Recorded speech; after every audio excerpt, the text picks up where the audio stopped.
ekonomi dari kelompok 4 yang beranggotakan saya Nurhayati dengan NIM 12020521482 dan teman saya Rifki Hafizul Askia dengan NIM 12020515677. Pada materi pembahasan makalah kali ini kami akan membahas mengenai sistem ekonomi Islam versus sistem ekonomi konvensional. Pertama, mengenai sistem ekonomi. Sistem ekonomi mendapat dua pengertian, yaitu sistem dan ekonomi. Sistem merupakan suatu kelompok dari unit-unit atau bagian-bagian sebagai suatu keseluruhan, sedangkan ekonomi adalah salah satu ilmu sosial yang mempelajari aktivitas manusia yang berhubungan dengan produksi, distribusi, dan konsumsi terhadap barang dan jasa.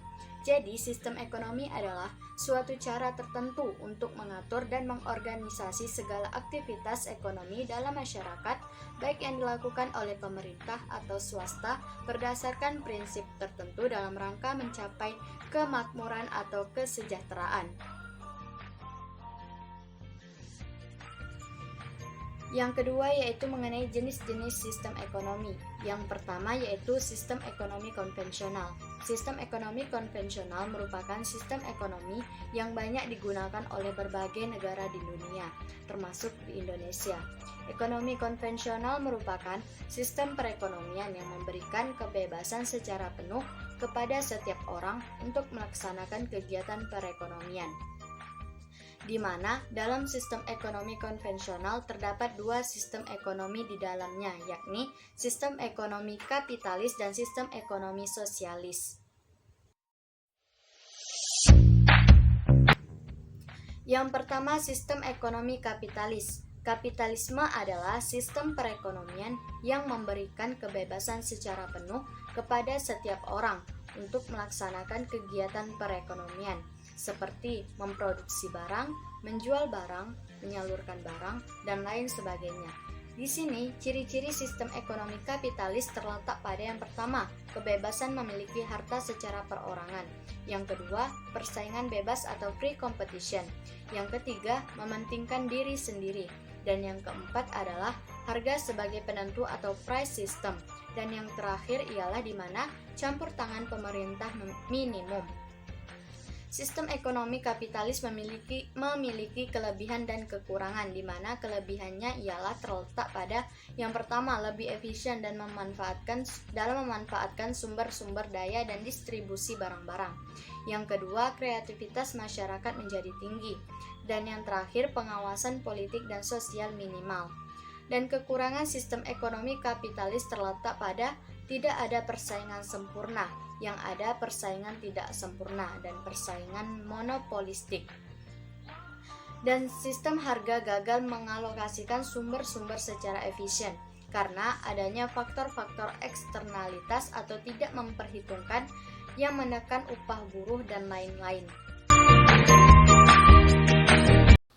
Sistem ekonomi sosialis. Sistem ekonomi sosialis yaitu sistem perekonomian yang memberikan kebebasan yang cukup besar kepada setiap orang untuk melaksanakan kegiatan ekonomi, tetapi dengan campur tangan pemerintah.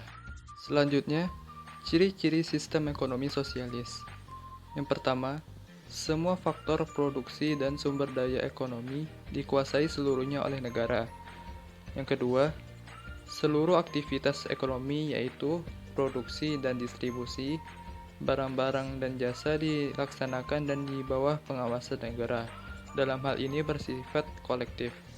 Yang ketiga, jenis dan jumlah barang dan jasa yang diproduksi ditetapkan menurut rencana pemerintah pusat. Yang keempat, konsumsi dan harga dari barang-barang dan jasa disesuaikan menurut rencana dan penetapan pemerintah sehingga tidak ada perdagangan di dalam negeri. Kelebihan sistem ekonomi sosialis. Yang pertama, setiap warga negara disediakan kebutuhan pokoknya, termasuk makanan sebanyak 2 kali sehari, dan beberapa helai pakaian. Kemudian fasilitas kesehatan, serta tempat tinggal, dan lain-lain.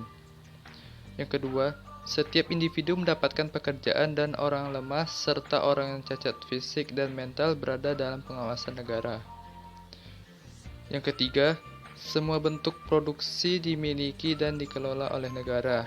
dan keuntungan yang diperolehnya akan digunakan untuk kepentingan masyarakat.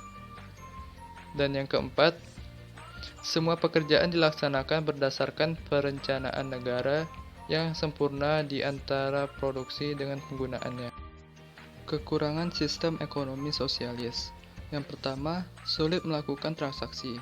Tawar-menawar sangat sukar dilakukan oleh individu yang terpaksa mengorbankan kebebasan pribadinya dan hak terhadap harta milik pribadinya hanya untuk mendapatkan makanan sebanyak 2 kali. Jual beli sangat terbatas, demikian pula masalah harga juga ditentukan oleh pemerintah. Oleh karena itu, stabilitas perekonomian negara sosial lebih disebabkan tingkat harga ditentukan oleh negara, bukan ditentukan oleh mekanisme pasar. Yang kedua, membatasi kebebasan. Sistem tersebut menolak sepenuhnya sifat mementingkan diri sendiri, kewibawaan individu yang menghambat dalam memperoleh kebebasan, berpikir, serta bertindak. Ini menunjukkan secara tidak langsung sistem ini terikat kepada sistem ekonomi diktator. Buruh dijadikan budak masyarakat yang memaksanya bekerja seperti mesin. Dan yang ketiga, mengabaikan pendidikan moral.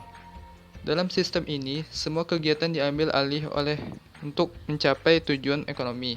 Sementara pendidikan moral individu diabaikan. Dengan demikian, apabila pencapaian kepuasan kebendaan menjadi tujuan utama dan nilai-nilai moral tidak diperhatikan lagi.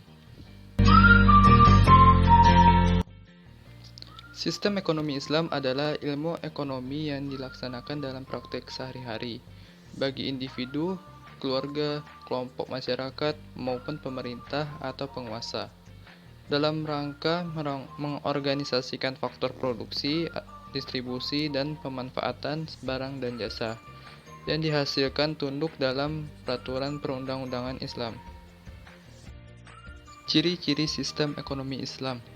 Yang pertama, akidah sebagai substansi inti yang menggerakkan dan mengarahkan kegiatan ekonomi. Yang kedua, syariah sebagai batasan untuk memformulasikan keputusan ekonomi. Yang ketiga, akhlak berfungsi sebagai parameter dalam proses optimalisasi kegiatan ekonomi. Prinsip-prinsip ekonomi Islam. Yang pertama, berbagai sumber daya dipandang sebagai pemberian atau titipan dari Allah Subhanahu wa Ta'ala kepada manusia. Yang kedua, Islam mengakui kepemilikan pribadi dalam batas-batas tertentu. Yang ketiga, kekuatan penggerak utama ekonomi Islam adalah kerjasama.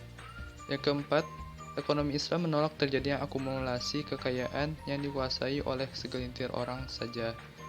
Yang kelima, ekonomi Islam menjamin kepemilikan masyarakat dan penggunaannya direncanakan untuk kepentingan banyak orang. Baiklah, itulah hasil dari diskusi kami dengan materi pembahasan sistem ekonomi Islam versus sistem ekonomi kapitalis. Terima kasih. Wassalamualaikum warahmatullahi wabarakatuh.